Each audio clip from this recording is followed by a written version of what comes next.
ladies and gentlemen. Welcome back to Black and Blurred. Hi. That's Darren. It's me. I'm Brandon.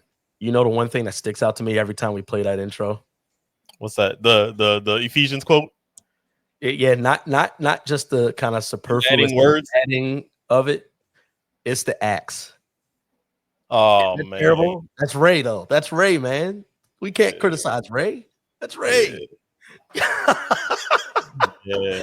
Darren, we've done a good amount of episodes on anything related to what has been called the Black Church, looking at the history of Christianity in the country, trying to wage war on the false claims regarding Christianity, all of the different little frivolous jabs that people take, even professing Christians really take these jabs, especially Black American Christians, and people will call us names because we're Black and we say things about Black people, and apparently that's not allowed. Well, I really hope that they have uncomfortable panties today because they're going to get bunched.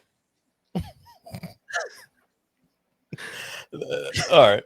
Sure. Is that not a thing? Let's roll with it. Okay, let's roll with it, Darren. Well, today we have got the master plumber, master documentarian himself, Chad Jackson, joining the episode. And if people are not familiar with Chad Jackson's work, one, you probably came in contact with him through Uncle Tom and Uncle Tom 2.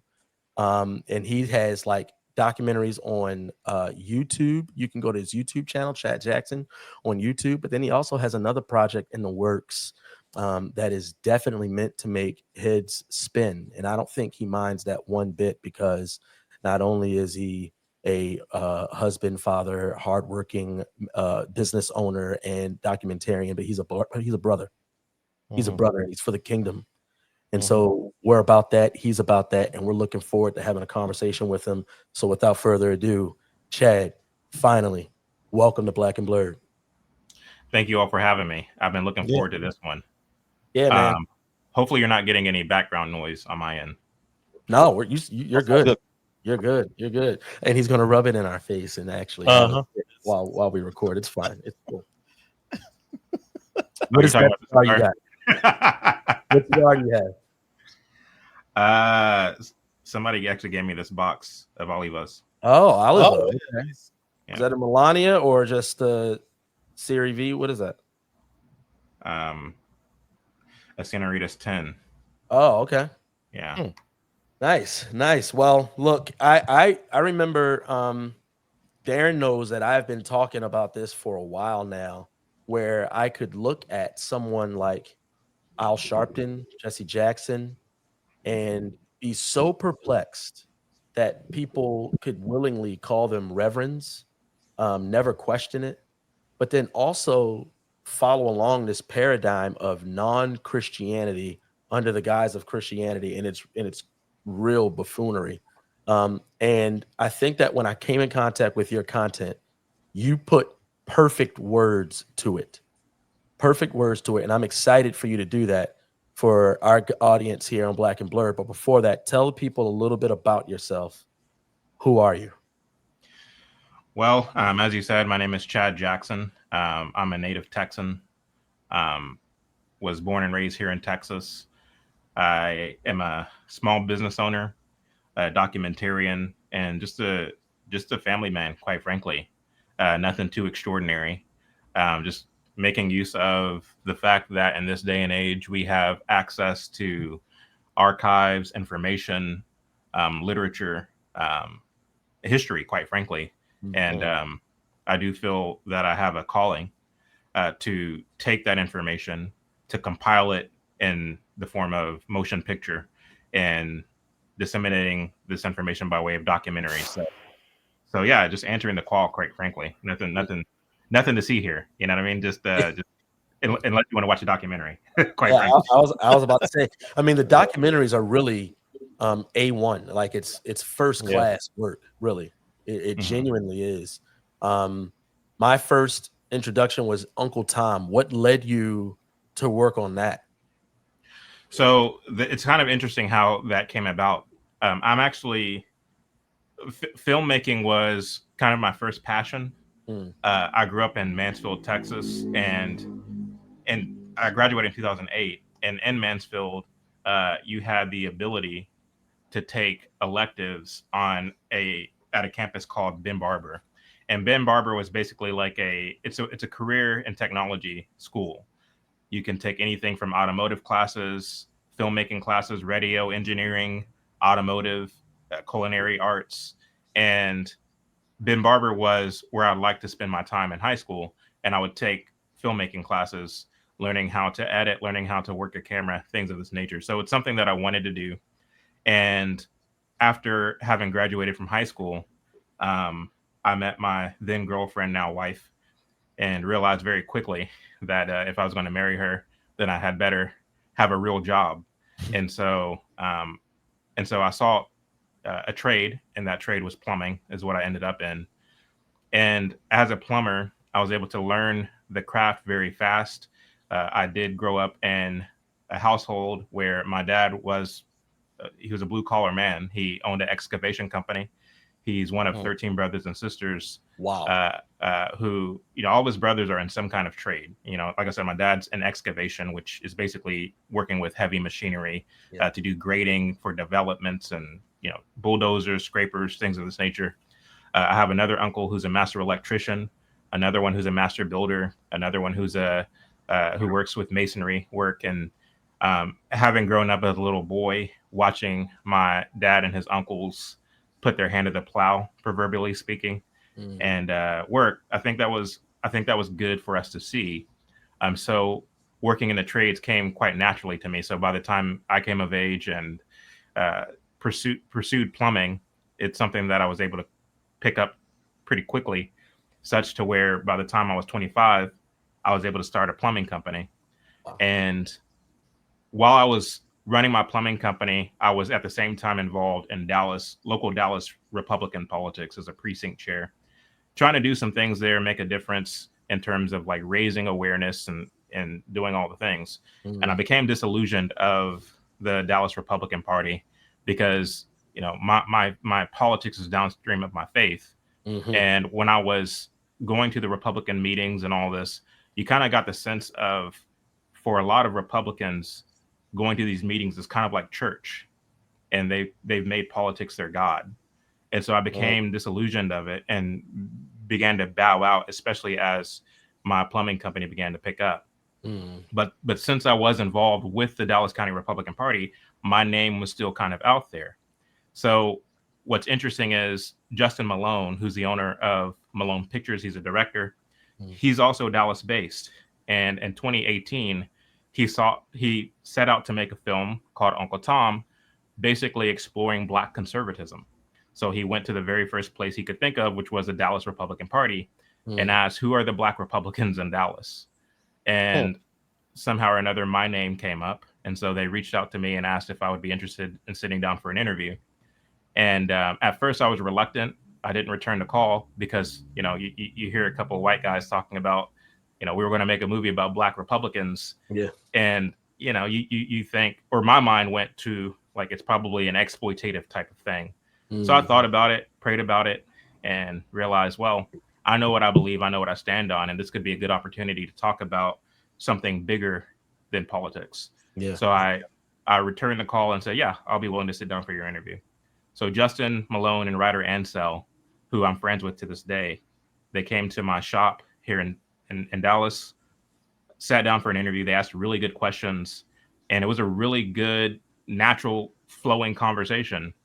And in any event, Justin was able to take that footage from that interview, fly to LA, score a meeting with Larry Elder. Larry Elder loved it and agreed to become an executive producer for what would then become Uncle Tom.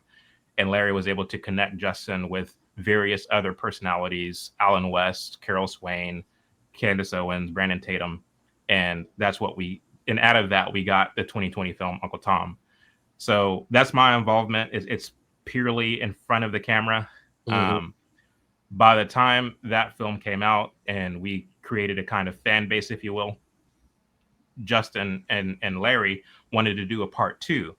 And they asked me if I'd be willing to kind of step aside from my plumbing company and come and work behind the scenes as a researcher and a writer and a producer for the film. and I agreed to do it under the condition that we go deeper than politics. I wanted to kind of move past this Black conservatism 101. Democrats bad, Republicans good. I was kind of over it at that point and wanted to really kind of look at what happened to Black culture in America. And so they agreed, oh yeah, we'll let you, wherever the story goes, we'll follow. So so that's how we get Uncle Tom 2. So Uncle Tom 2 might feel different than part 1, but that's because we decided to go deeper by the time that film came around. It definitely does. And the different feeling is kind of like when you're walking in a pool and it has one of those steep drop-offs into the deep end. And all of a sudden you're underwater without realizing. And I think that a lot of people were caught off guard because you went after the head of, I think, cloaked information and history in a Black American context. And that you went after MLK, but we'll wait before we dive in on some of those things. When it comes down to the disillusionment, because like you said, it's your faith that informed your politics, and you got into this space and you realized, oh, y'all are really here just doing politics. What were some of the things that you noticed that made you draw that conclusion, and how do you see that playing out now? I mean, Trump is won, he's in office. How should Republicans and conservatives be viewing this? That's a really good question. So at the time, the sense that I got, like I said, it just felt it felt a lot like church, and it wasn't a matter of wanting to win an election. It was deeper than that. Like politics was what many of these people, and I'm not saying this not to be judgmental, just as an observational thing, it was something that these people kind of eat, slept, and breathe, quite frankly. When the reality of it is, I can acknowledge the faults of the Democrat Party, but a real historian understands that the Republican Party is complicit in a lot of the kind of degradation of society as well. If you're willing to kind of, move up a couple of notches and take this kind of bird's eye view, you'll realize that if the objective is to, in a sense, preserve our constitutional republic, the question for me becomes, who has done a better job doing that? And the reality of it is, if we're talking about the 1800s, the Republican Party was deeply infiltrated by the Marxists. We know that the Communist Manifesto, written by Karl Marx and Friedrich Engels, was published in the middle part of the 1800s. And a lot of Republican congressmen took a liking to not only what was in the Communist Manifesto, but the kinds of things that Marx is writing about in the New York Daily Tribune. And so for me, it's not a matter or a question of whether the party switched. And I may be getting ahead of myself here and breaking this down, but it's not a question of whether the party switched. The real question is, to what degree did Marxism infiltrate this or that party in this or that era? In the 1800s, it was a Republican Party. In the 1900s, it was a Democrat Party. Because if you look at the Communist Manifesto, it says in the last few pages, Karl Marx writes that, we team up or latch onto or infiltrate any given party in any given country, the Progressive Party in this or that country, never losing sight of what our ultimate goal is. So these are chameleons that we're talking about, who infiltrate anything that's infiltratable. Yes, it's true that the modern iteration of the Republican Party happens to be the more conservative of the two, but that's just our era. And so we can't, in a sense, plant our stake in partisanship and waving this or that banner. We have to really understand, as the Bible says, that we are in this world. We're not of this world. That doesn't mean that we don't engage in politics. That doesn't mean that we don't, pull a lever for this or that politician. I'm not saying to disengage. I'm just saying understand what's going on, because if you don't, you'll find yourself building brick by brick the Tower of Babel without realizing it. Ever since the Tower of Babel, we've always tried to rebuild that tower under the guise of fascism, under the guise of communism, under the guise of the Democrat Party, under the guise of the Republican Party. And sure, modern Republicans claim that they believe in God, but it's all like it's a political, like they politically exploit in many ways the gospel more so than truly believing it. Do you ever feel like? Oh, I'm sorry to cut you off. Go ahead, finish that thought. So to answer the question, I mean, I kind of began to see this when I was involved in local partisan politics and realized, you know, my great commission is to be an exemplar of the gospel and to preach Christ and him crucified. And so that should be the higher thing that I seek to do, more so than stumping for this politician or that politician, because a politician isn't going to save us. Again, I'm not saying don't vote. What I am saying, however, is that there's a higher calling. I'm more interested in recruiting people to God's kingdom versus, you know, trying to build a utopia on earth. Amen. Yeah. Amen. You know, it's like you can get caught in a whirlwind. Because I think as believers, we all feel that, right? In real time, it's like, I know what my allegiance is to. And I know why my allegiance is that. My allegiance is to Jesus Christ. And the ultimate message that I preach is him crucified for the salvation of all who believe. And then there is the pragmatic aspect of our lives, right? You know, how do we see families flourish, and how do we deal with crime and criminality and laws that either promote or, you know, do the opposite of that. And then in between all of that, you have to deal with these lies that happen. I think this is what spurred on the Uncle Tom thing. It's like this assumption that to be black is to vote a very specific way, served as a very distractive, I don't know, ploy. It's like it frustrates us to have a podcast that even has to dedicate so much time to opening people's eyes to that, because it is a stumbling block for a lot of people.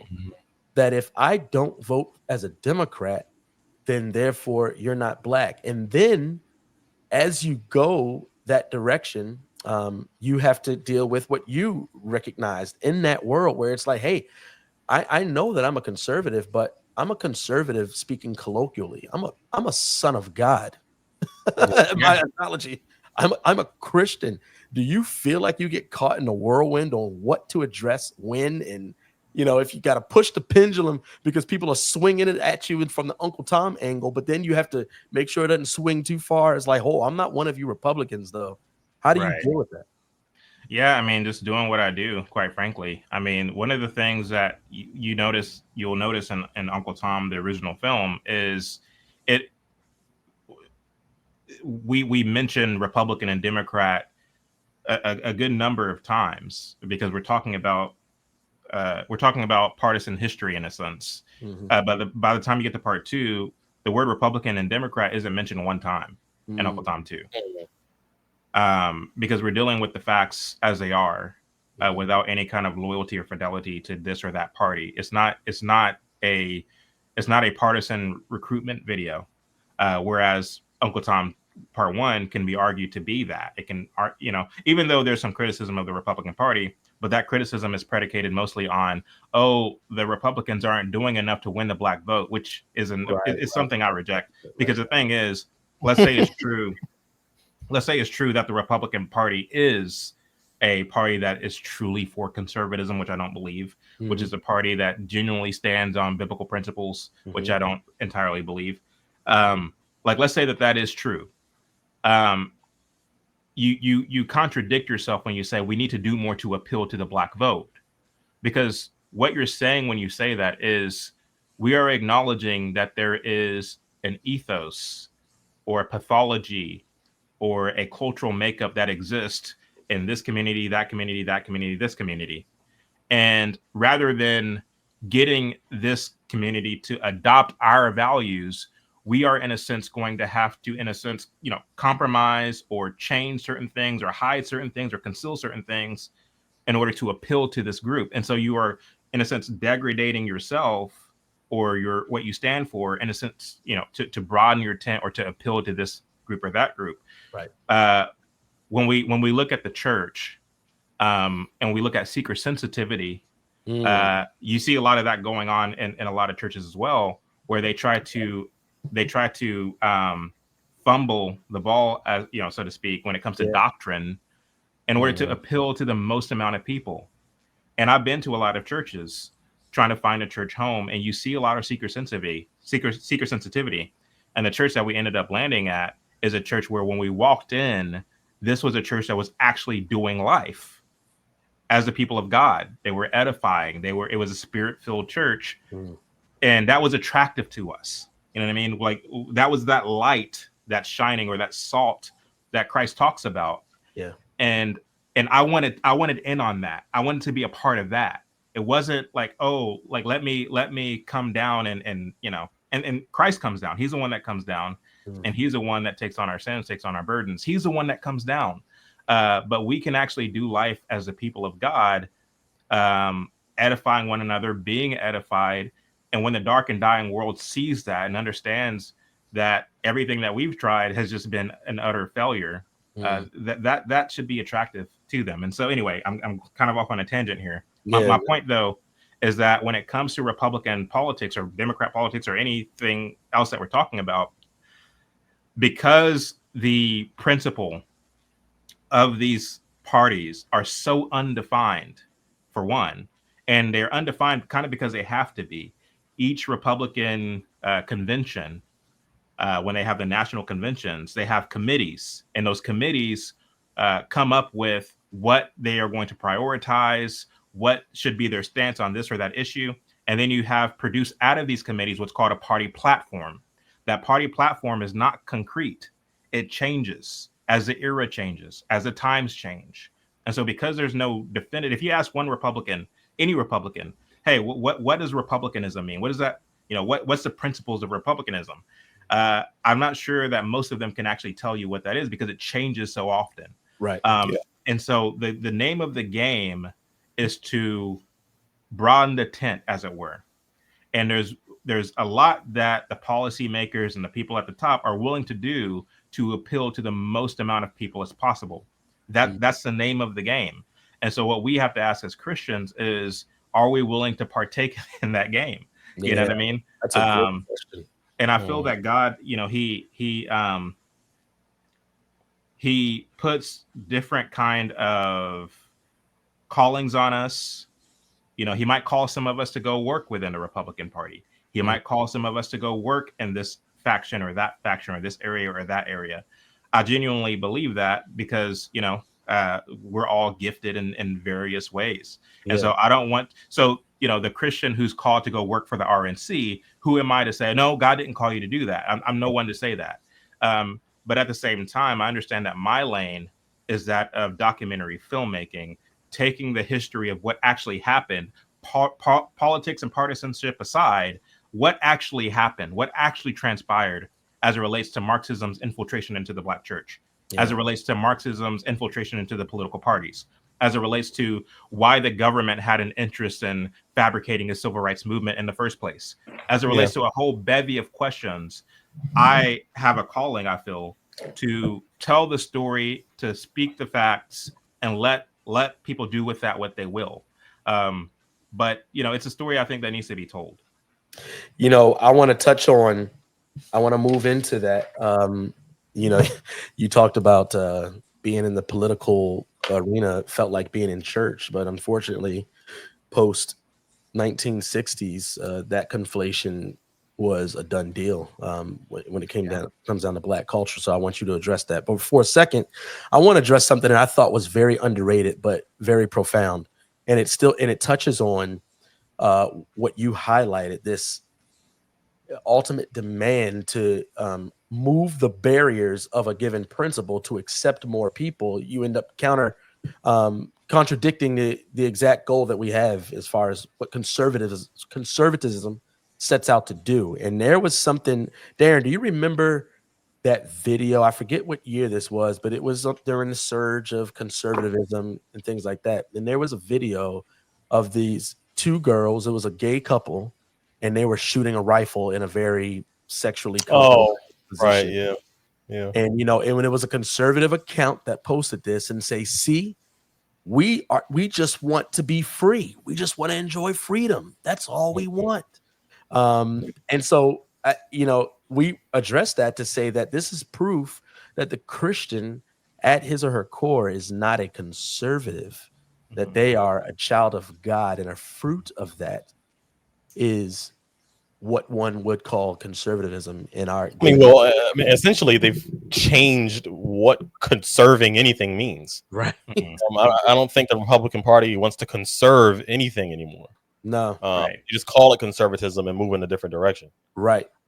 And so a good example of that, maybe less of an example, but I think so. You, Chad, addressed something.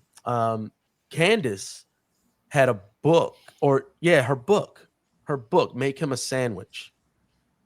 And we see in your address, you address, and I'm gonna let you tell what you addressed, but you see in the address that you made to her book this juxtaposition of, for lack of a better way of saying it, playing the game versus genuinely upholding values and wanting to see them flourish.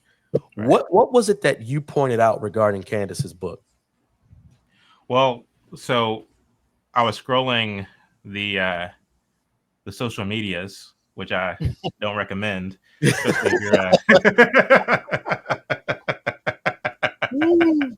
especially if you're a businessman with a family. You have no business. Yeah, man. But I was scrolling the social medias and I saw Candace Owens promoting her book, and it was just a book cover, and it said "Make him a sandwich." She's sitting on the floor, cross-legged, white background, and there's a plate with a sandwich on it on the floor, and it says in big bold letters, Candace Owens. And that was jarring to me because I know that she's married and her maiden name is Owens. And so what was jarring to me is I forget what the subtitle is, but it was something that was very anti-feminism.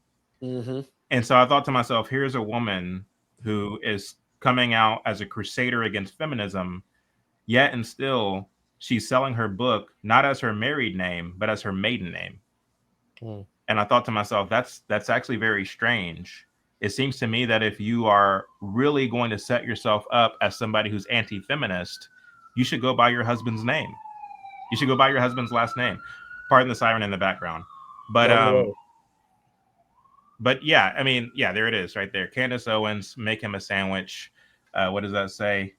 The subtitle: Why real women don't need fake feminism. Why real women don't need fake feminism. And again, you see at the top there, Candace Owens. Yeah. And my whole thing is, and I'm not telling Candace how to do her PR or anything like that, but if you really want to set yourself up or establish yourself as somebody who's anti-feminist, go by Candace Farmer. And what was interesting is when I posted about that, one of the comments that I would get, mostly from women, was, oh, well, she built her brand. She built her name, Candace Owens. It's what people recognize her as. Missing the point. And what was interesting to me is, do you all remember Elliot Page or Ellen Page? Oh, yeah. Okay, so Ellen Page, she got a sex change.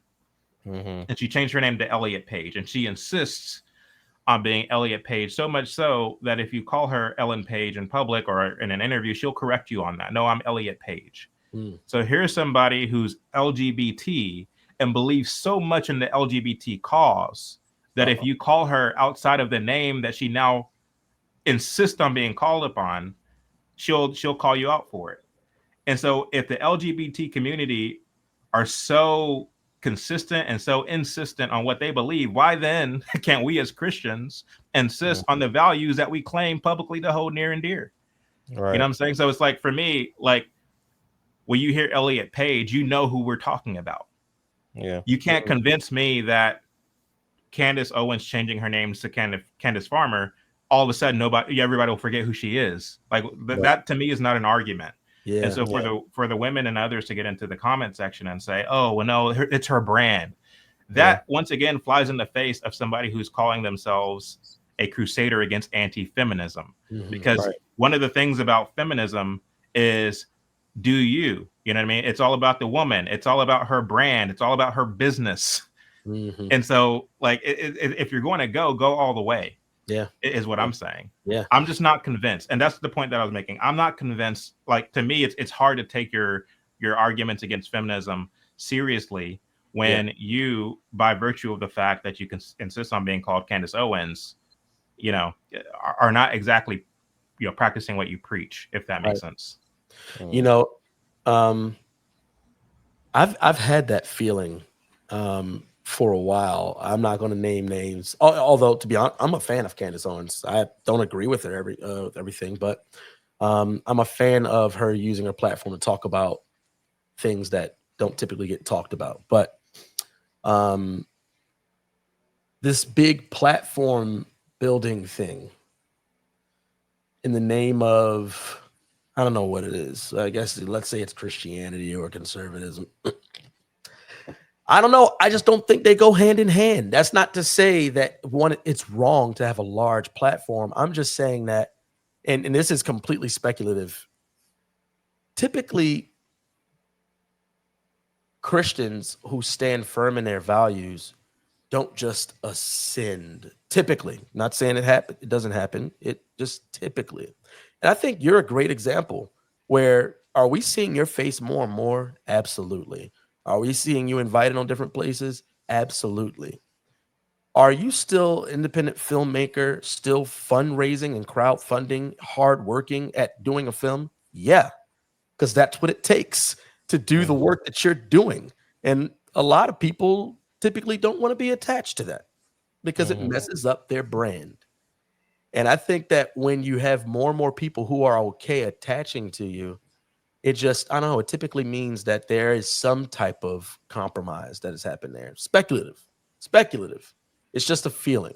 I don't really dwell a lot in feelings, but I don't know. I just see the growing boom of platforms today. And my heart desires for Christians to stay the course. Like, stay the course. Even if as your platform is growing, stay the course. And it's a good segue because I've seen many a pastor who want to do work in the inner city, and then they go and they do ministry in the inner city, and then soon they're using the slang of the time. That's fine. You don't use the slang. That's cool. You can be hip. You can be hip. And then all of a sudden they're adopting ideologies that are anti-biblical. And I'm thinking, what's happened? Who bewitched you? There's been a deep conflation when it comes down to politics, and not exclusively, but in our conversation, and the Black Christian. When did that take place and how? Wow. Man, so the fact of the matter is, you can't really put a finger on it in terms of, oh, here's where it started. I think it's always been around. It really has. I can point to examples of how this has been around, or the ways that it's manifested and across history. Yeah, let's For hear example, a couple examples. Yeah. So, for example, Margaret Sanger. I mean, we all know who Margaret Sanger is, the mother of Planned Parenthood, who was herself a eugenicist. And she was, when you look at the Tuskegee Project, the Negro Project, where they went in and they injected blacks with syphilis. That whole ordeal, when you look at that,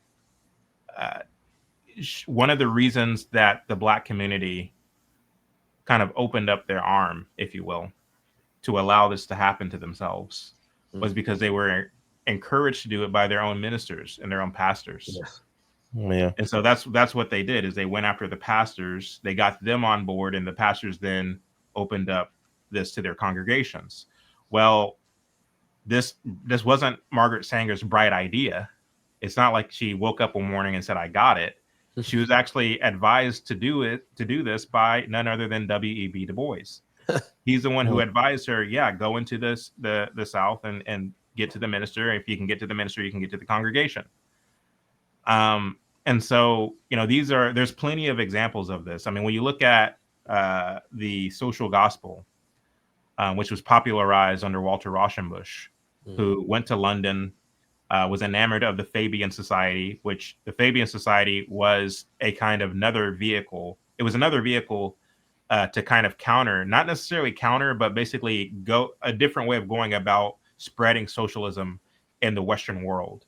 Because where you had Marx and Engels, who wanted this kind of abrupt, fast-paced revolution, the Fabian Society, on the other hand, understood that, well, in order for socialism to be sustainable and to last well into the future, you can't just abruptly have an uprising. You have to, in a sense, infiltrate the institutions and slowly and meticulously reform the institutions to embrace socialism. So that was what the Fabian Society was, setting out to do. And if you look at their icon, they have a wolf in sheep's clothing. That's their icon that they use for the Fabian Society. So it kind of depicts what their strategy is. So Walter Rauschenbusch, who was a minister, who lived in Hell's Kitchen, New York, he would go to London, be enamored of the Fabian Society, come back to the United States, and pen a book called Christianity and the Social Crisis. I have it on my bookshelf over here. So he's, while he didn't create the social gospel, he's the father of it insofar that he was able to popularize it through that book, and it became a go-to book for many a liberal seminary over the course of the 20th century. And so there were a lot of Negro ministers who were eating up this book, who were using the social gospel as a kind of doctrine that they would preach and teach in their own churches, including Martin Luther King and Martin Luther King Sr. Dr. King himself did not believe in the fundamental tenets of Christianity. He didn't believe in the virgin birth, didn't believe in resurrection, didn't believe in the literal existence of heaven and hell, didn't believe in the second coming of Christ. He didn't believe in the basic core tenets of the Christian faith. And in fact, he didn't even want to become a minister.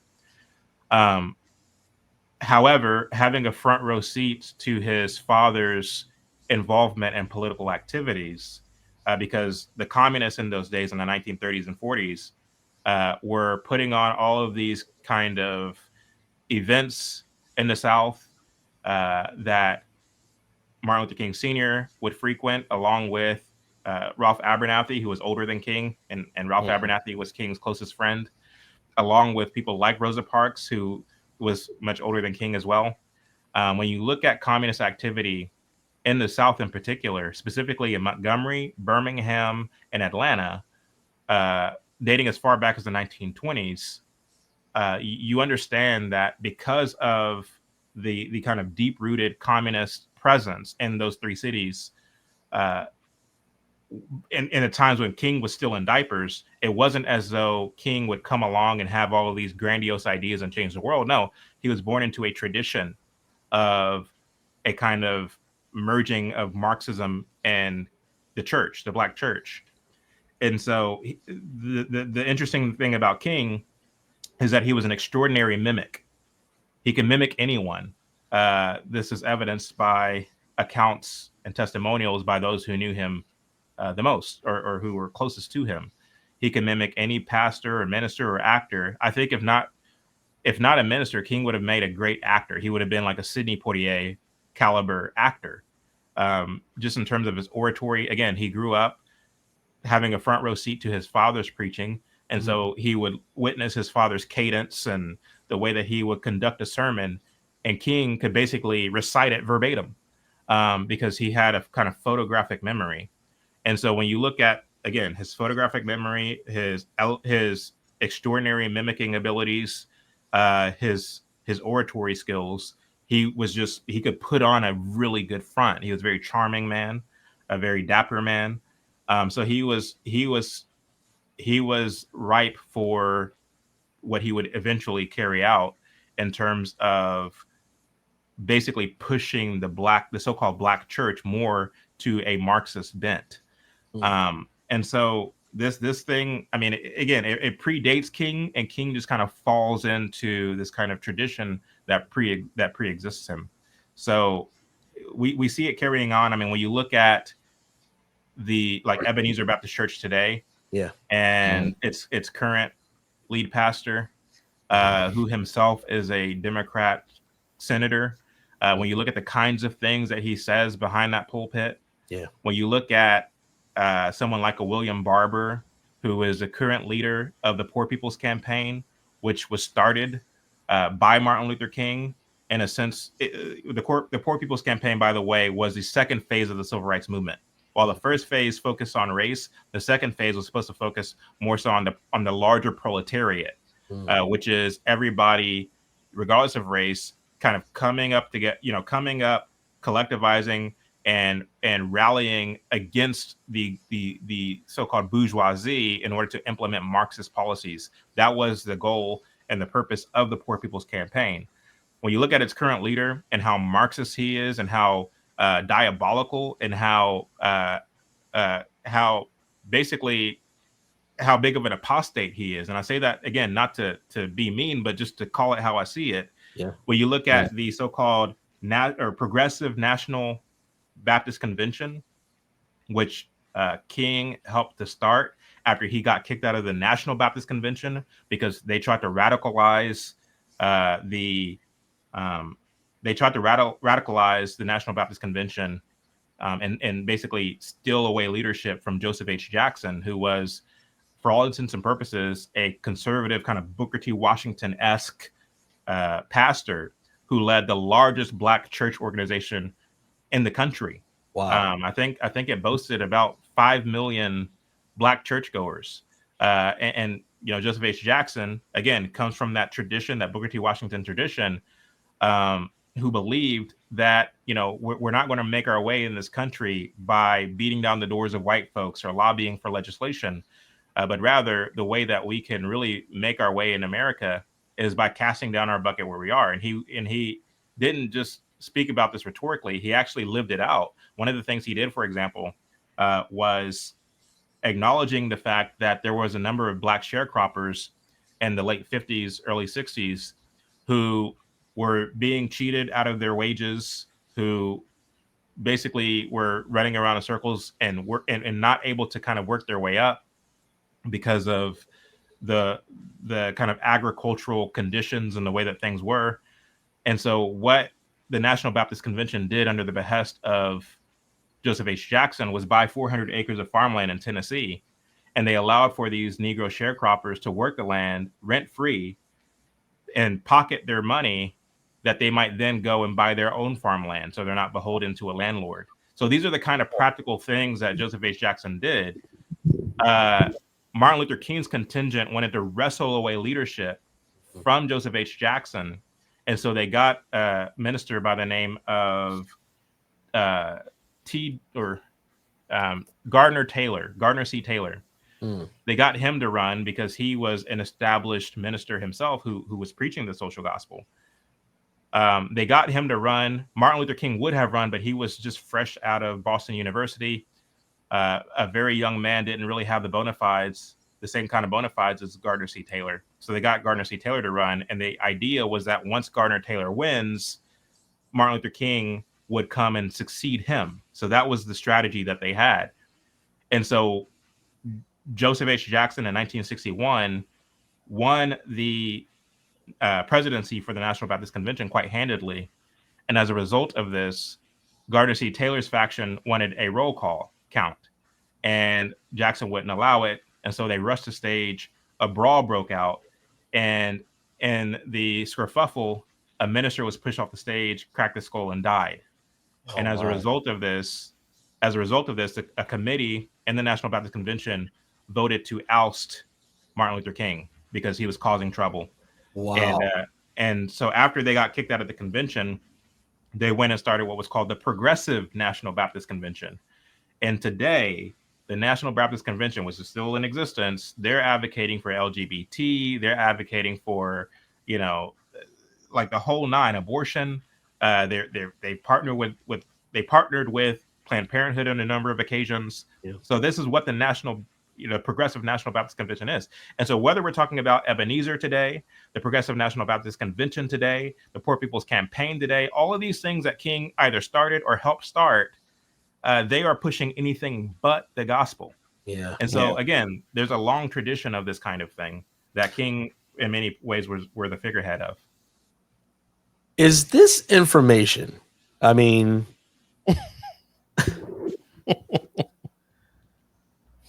are our generations before us, like one, two, maybe one to two generations before us, are they wholeheartedly ignorant of this, or is there pressure to not even address things like this, or a little bit of both? Because the fact that there's a I remember hearing about Joseph H. Jackson, thinking that, okay, so if even those who are, black and proud, you got a black pastor who's leader over the largest black church organization in the country, why aren't you supporting him? And also, why aren't you heeding his distaste for what King was promulgating? What is that? So are people ignorant of these things? Are they pressured? They feel the social pressure to not go against the beloved King? Or what do you think that is? I think it's predicated mostly on the fact that many who are in the church are more enamored and excited by the glitz and glamour of what the secular society is proposing versus what the gospel proposes or what the gospel sets out. Because when you look at somebody like a King, like he was treated very friendly by the mainstream media in those days. He was on the cover of Time magazine. He was on the cover of the New York Times, a number of times. He was basically placed upon a pedestal by the mainstream media. And this was on purpose. When you look at Stanley Levison, his top advisor, Stanley Levison had a connection with the press. And whenever the King contingent would go and do their demonstrations in the streets, Stanley Levison made sure that the press was there to capture it all on video. The idea being to make King appear larger than life, to make him look like this living martyr who's willing to put his body on the line for the things that he believed in. And so the press was, so you had two things working together. You had, for one, King's great oratory skills, and then for two, the press, who was basically taking it from there, making him larger than life, making him look like the preeminent Negro leader of our day who can bring people together and all the things. And we are required as Christians, as believers, to test every spirit to see if it's of God. And we didn't do that. We just simply didn't do that. We allowed for this kind of concoction, this fabrication that was happening in real time to take place. And we allowed ourselves to be wooed by that. And this happens all the time. I mean, when you look at the Israelite people and how they wanted to be like the other pagan nations and have a king like the other pagan nations because they didn't want to be ruled by judges anymore. This tends to happen. We tend to fall in with what secular society is doing rather than being the remnant, rather than being the people who are called out of darkness. Yeah. And so it's just a matter of, again, not testing every spirit to see if it's of God. And so I think that's really what it is. And we have to guard ourselves. And it doesn't help that when you look at a lot of the entertainment that's out there, to the extent that you have movies, films, television, music that is made by secular people, it has the greatest talent behind it in terms of producers, in terms of directors, in terms of any manner of occupation. And you don't have as much attention to detail being paid when it comes to so-called Christian content. And so I think we need to step up our game when it comes to the kinds of things that we produce. But at the same time, it's just a matter of, Lucifer, like he was an angel who was very talented musically. I don't know where I'm going with that. I started to go somewhere, but I lost my train of thought. But my point, though, is that, Satan is the kind of prince of the what does the Bible explain him as? The Prince of the power air. the air. Yeah, there you go. There you go. Ephesians 2, yeah. And so, that's what we're having to contend with. Our battle is not against flesh and blood. It's deeper than that. It's bigger than that. And there's always these things that are fighting for our attention. And we know how Satan moves. Like we see it in the Bible, for example, when Jesus is in the wilderness for 40 days and Satan appears to him and tries to tempt him to basically worship him. Yeah. And we see Satan basically quoting scripture, so we know how he moves. So it's not far-fetched to think that he would put up somebody who seems like they're a Christian because he has a collar, he's preaching behind a pulpit. There's a cross behind him. Right. He's using words that sound kind of Christian, but underneath all of it is a Marxist message, right? We need to be testing those spirits. Yeah. Why don't I'm so mind boggled by it. I did an episode. I did 2 episodes just looking, and I forget who is the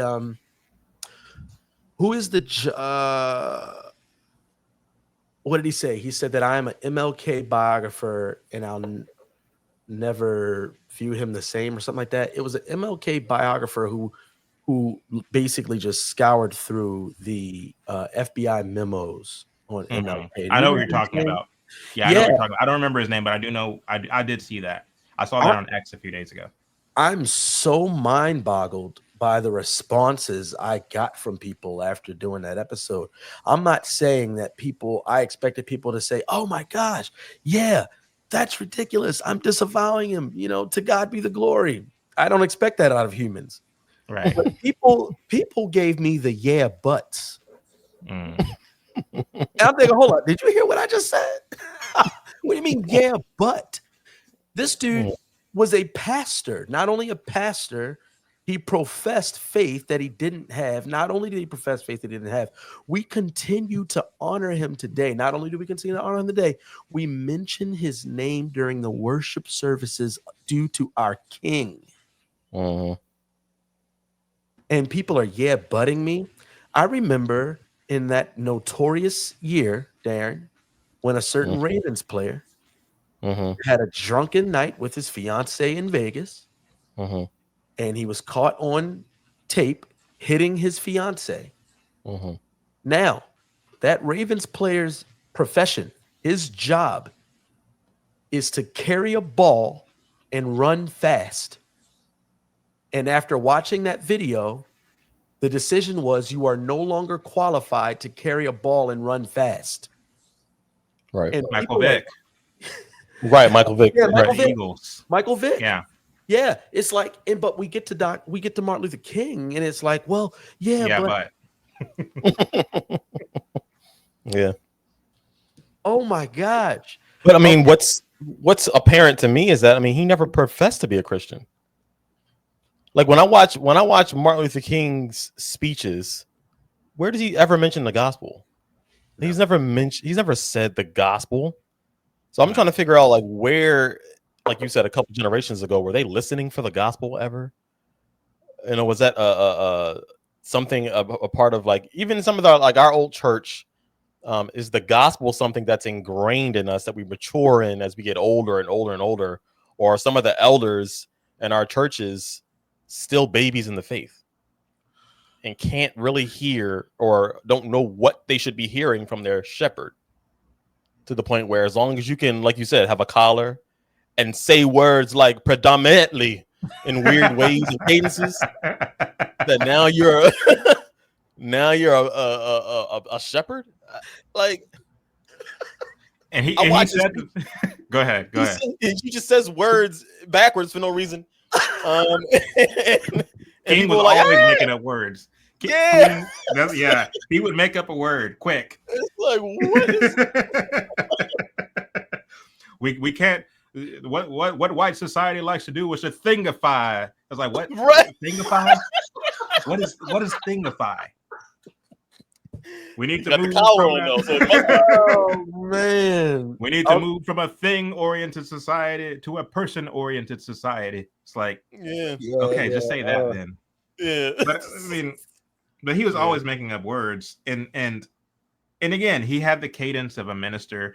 And really, Darren, because you bring up a very good point, when it comes to King, he didn't necessarily need to say that he was a Christian, even though he did. He is on record saying as a Christian X, Y, and Oh, Z. right. Yeah. But all they really needed was the aesthetic. That's all they needed. Assumption, yeah, a little bit of a Because if you look at the demonstrations that they were doing as early as the 1920s, when you had predominantly white labor unions, and in some cases all white labor unions, who were basically doing what we saw in the 1960s when it comes to the dogs and hoses. They were doing that in the 1920s, 30s, and 40s.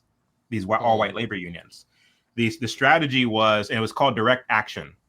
The strategy was you have your strike, you have your demonstration, and you purposefully don't pull a permit. Right? We have a First Amendment right in this country to demonstrate, but we still have law and order. You still have to conduct noise, control noise, conduct traffic. You can't just, interrupt people's day doing your demonstration. And so you have to keep order. And this is the reason why you have to pull a permit before you do your demonstration. And so what these labor unions would do, these Marxist labor unions would do, is they would specifically and strategically not pull a permit because they wanted for the police departments to use force to remove them. And once that force was applied, there was the press to snap pictures, plaster those pictures on the front page of the New York Times, so as to give the impression to the public that these poor labor unions who are just trying to earn a living wage are being strongholded by the state, who doesn't want to give them fair wages. So they basically repurpose or redefine what the reason is. No, the reason isn't that we don't want you to have a fair wage. The reason is that you didn't pull the permit. And so they realign or they turn it around to make it look like something else. This strategy, once again, was happening since the 1920s, 30s, 40s.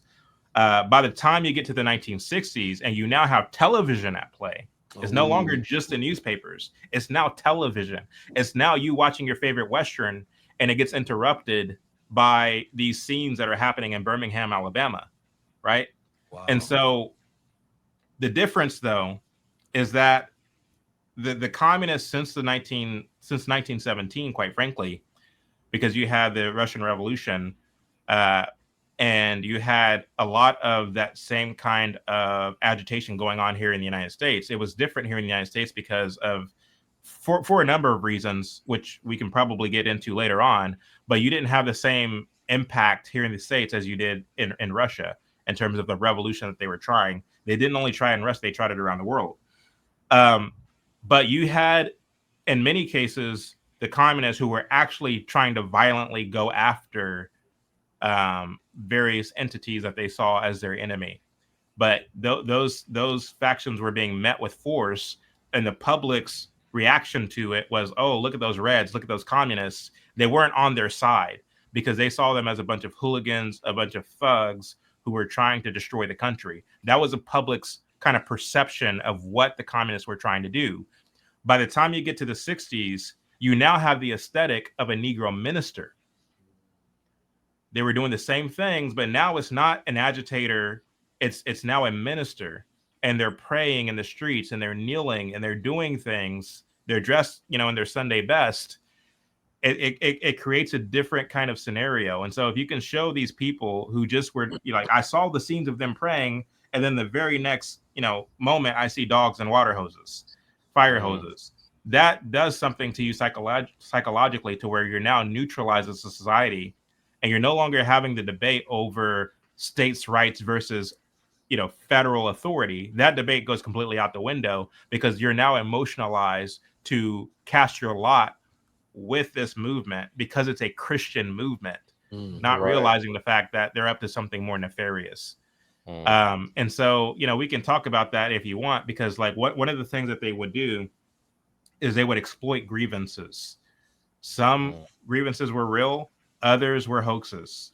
For example, a lot of these church bombings that we see, a lot of these Negro ministers were setting fire to their own churches, which we don't talk about. Oh, hold up, pause. Now, I'm not saying that was always the case, but in a lot of these instances, drop a bomb on this. Oh my! A lot of these instances, they were setting fire to their own churches. And two, these houses that were being bombed.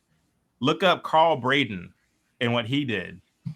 He was a communist, and he bought a house in Kentucky, Louisville, Kentucky, for a black communist member. And they bought a house in this all white neighborhood, and then they brought attention to the fact that a Negro just moved into this all white neighborhood. Carl then proceeds to bomb the house in the dead of night, and it came back on him. So he was arrested, and he was charged with sedition. Now he was the charges were ultimately dropped, but that's not because he was innocent. It's because one of the things about there he is right there. The charges were dropped ultimately because one of the things you have to understand is that the communists are a very litigious people, and they know how to work their way around the law. We mustn't look at the fact that the charges were dropped to mean that he was innocent. I mean, look at Jussie Smollett. He did a race hoax on himself, right? He said that some white guys with MAGA hats poured bleach on him, put a noose around his neck. That was obviously not true. Those charges were ultimately dropped. Is that are we to take from that Jussie Smollett was innocent? No, it's just that these people are very litigious. And Jussie Smollett, by the way, the Smolletts, when you look at their connection with Angela Davis, when you look at their connection with the Black Panthers historically, when you look at the fact that they are a communist family, I'm not just saying that, I'm not red baiting. When you look at the Smolletts, I dare anybody watching this right now, look into the Smolletts and you'll see what I'm talking about in terms of their background. They're very much a part of this as Martin Luther King and others. And so they're very litigious people. But the thing about it is when you look at Carl Braden, who was arrested for bombing his own house, Carl Braden and his wife Ann Braden would go on to be staples in the civil rights movement, working alongside Martin Luther King himself in a time where you had all these mysterious church bombings going on. Now, some of it was reactionary Klan's activity, but a lot of it wasn't. A lot of it was hoaxes. A lot of it was done specifically to push the public into joining and sympathizing with the civil rights movement. I mean, these people, they play a very dirty game because they're utilitarian, which means that the ends justify the means. The ends always justify the means. They're not deontological. In other words, they don't look at whether a thing is right or wrong based upon the thing itself. They consider a thing to be right or wrong depending on how useful it is to me at a given time. So it's not like Martin Luther King was always lying on the record.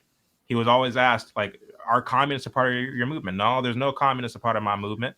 Knowing good and well that Stanley Levison was a communist, Clarence Jones was a communist, Bayard Rustin was a communist, Jack Odell was a communist. Basically, all the people who worked alongside him in the SCLC, Ella Baker, were communists. And they were all self-professing communists, right? Exactly. But he would say that they weren't on national television. So these are utilitarian people. They're willing to lie because the ends always justify the means. And so we fell for it because we were enamored of the way that the press was covering this man. Yeah, all of this information, I get it. And this is where I have compassion. I get it. There is extreme cognitive dissonance, extreme for people. The deception, it runs deep for many people. However, it's worth working through if you are a professing believer.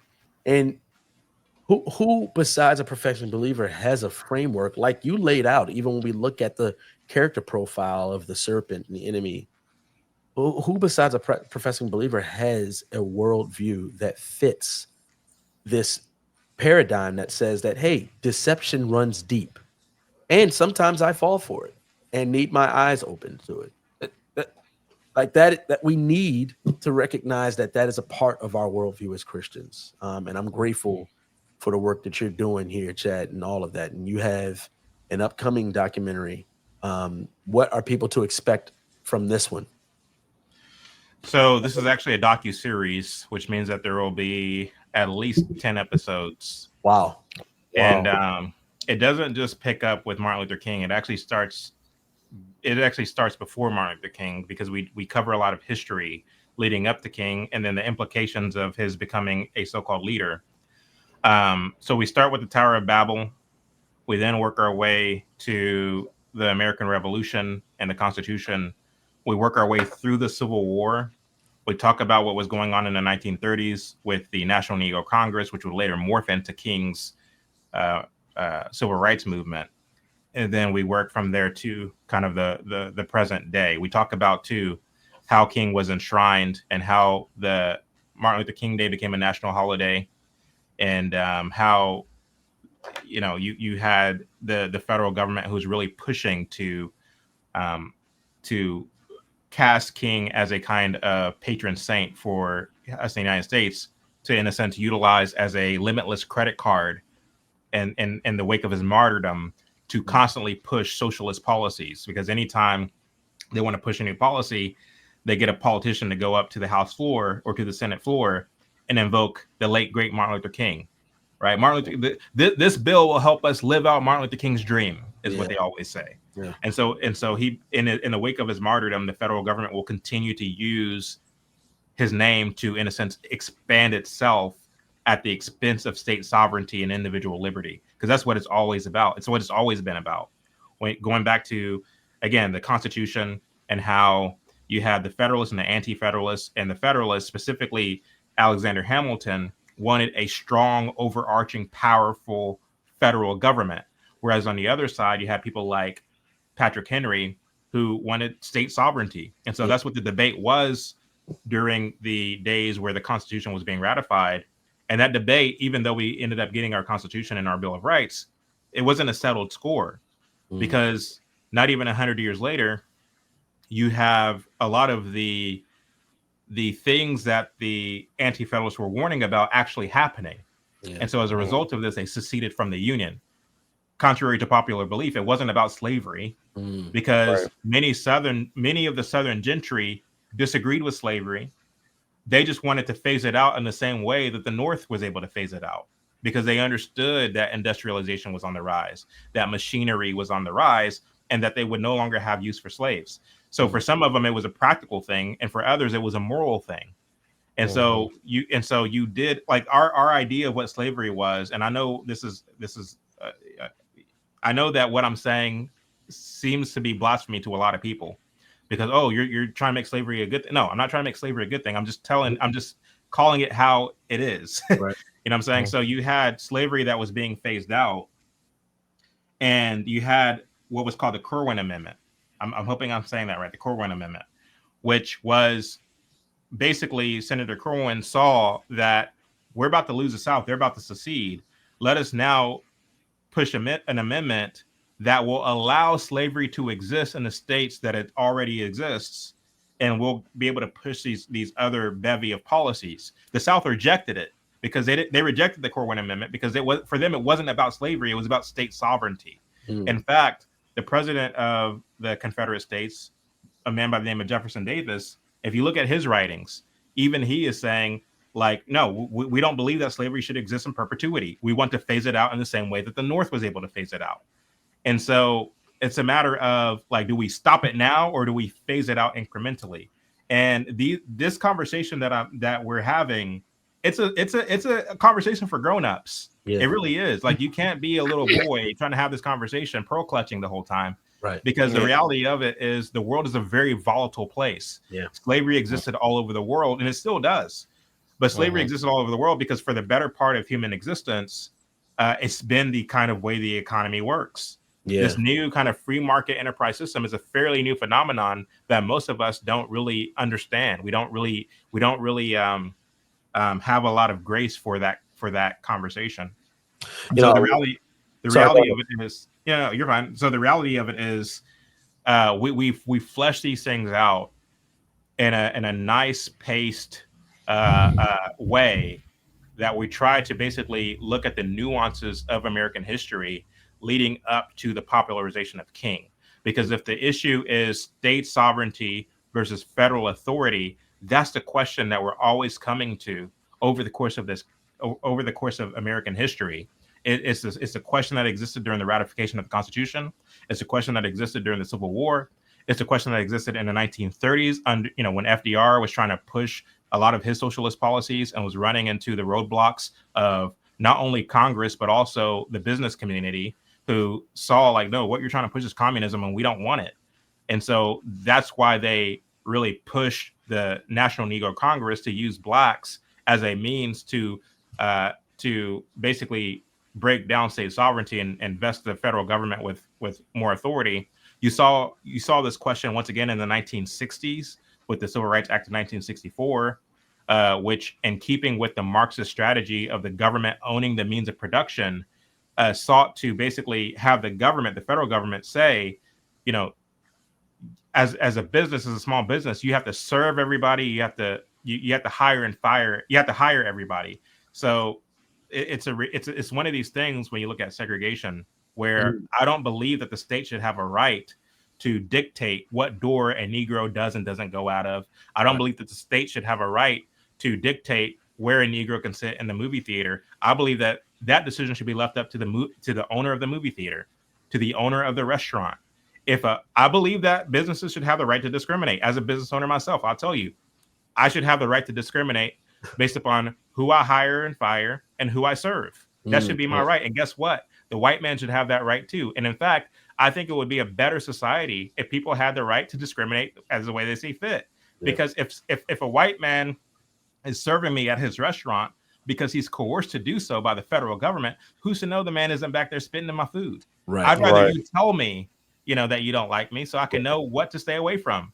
Like, to me, that's a better society. So I don't think the state should have a right to dictate and to infringe upon our freedom of association, nor do I believe the federal government should have a right to dictate and infringe upon our freedom of association. And so what you saw with the Civil Rights Act of 1964 was a kind of overcorrection and usurping and basically trading one tyrant for another. The tyrant of the state gets replaced with the tyrant of the federal government.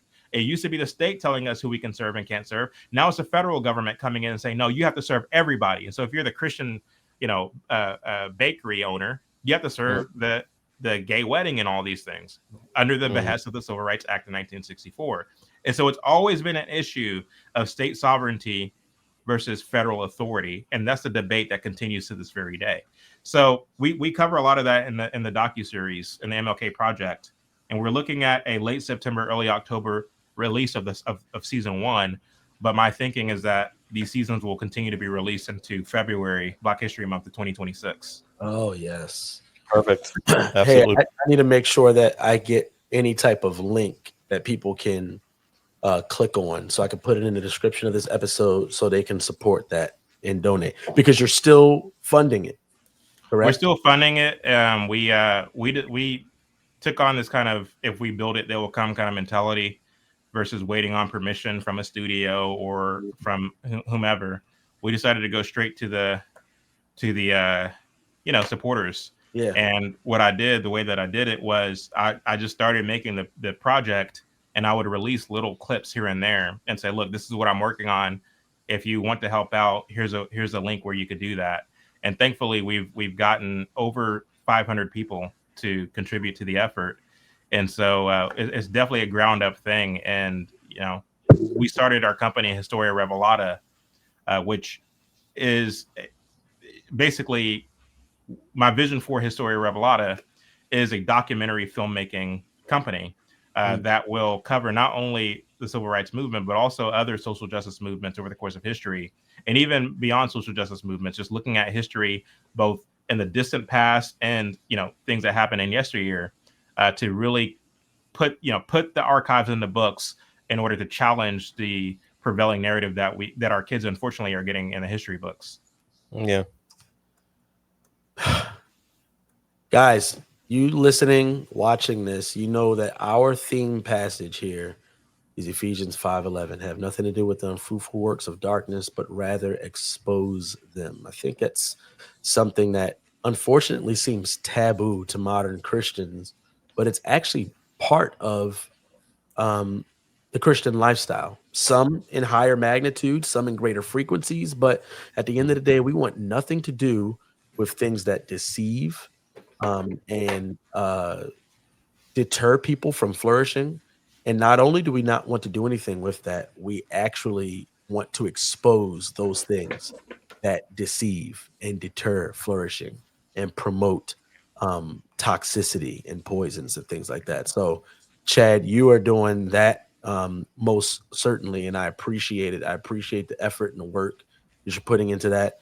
guys, if you are inspired by this conversation, and if you're familiar with his work and you've seen it before, even if you haven't, go look it out. If you're inspired, then consider donating to help fund this project that he and his team have been working on.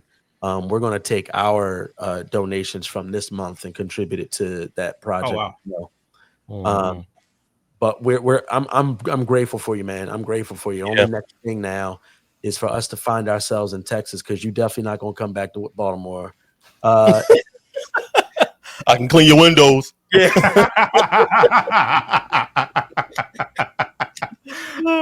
I'm pretty sure I'll be up in the what is it? The BMV, is that what they call it?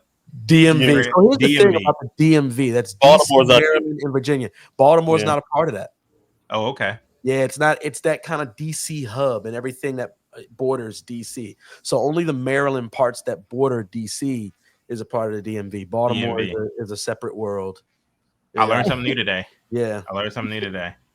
Baltimore is an interesting city.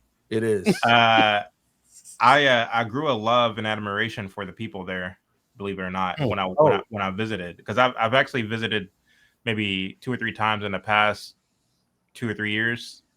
But I do remember, and no offense, but I do remember the very first time I went there and I got out of the car and just smelled like a very strong stench of urine in the air. Oh, that sounds about right. Yeah. Yeah. And then every 5 minutes, because we were doing street interviews, police sirens would pass by. So it was like a different world. It was a very different world. And then too, I remember walking around West Baltimore and you saw all this graffiti and these murals painted, these very, very beautiful murals on the sides of these buildings.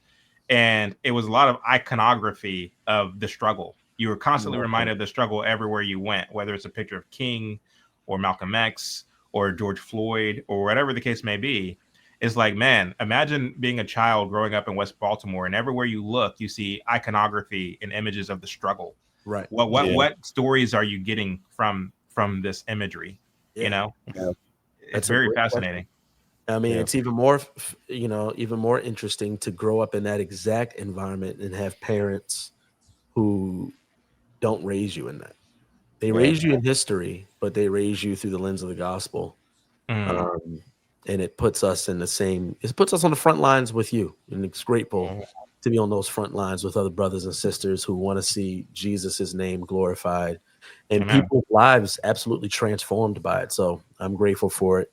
And I'm grateful for the opportunity to have this episode and taking the time here. But we got to find ourselves together in some type of way, have a cigar, and commemorate the episode. I'll make sure that I send you when this is airing and all that good stuff. So guys, check out his work. If you haven't already, stay tuned for the upcoming documentary. Continue to support us and all of those like us, like Chad, believers, brothers and sisters who are waging war on the kingdom of darkness. That's a joy. It is a joy to do that. And also consider supporting and donating to Chad's work here in this docuseries that's coming up. We appreciate you guys joining us for this episode of Black and Blurred, where you're guaranteed to hear one of two things: our humble opinion or the factuation. All right.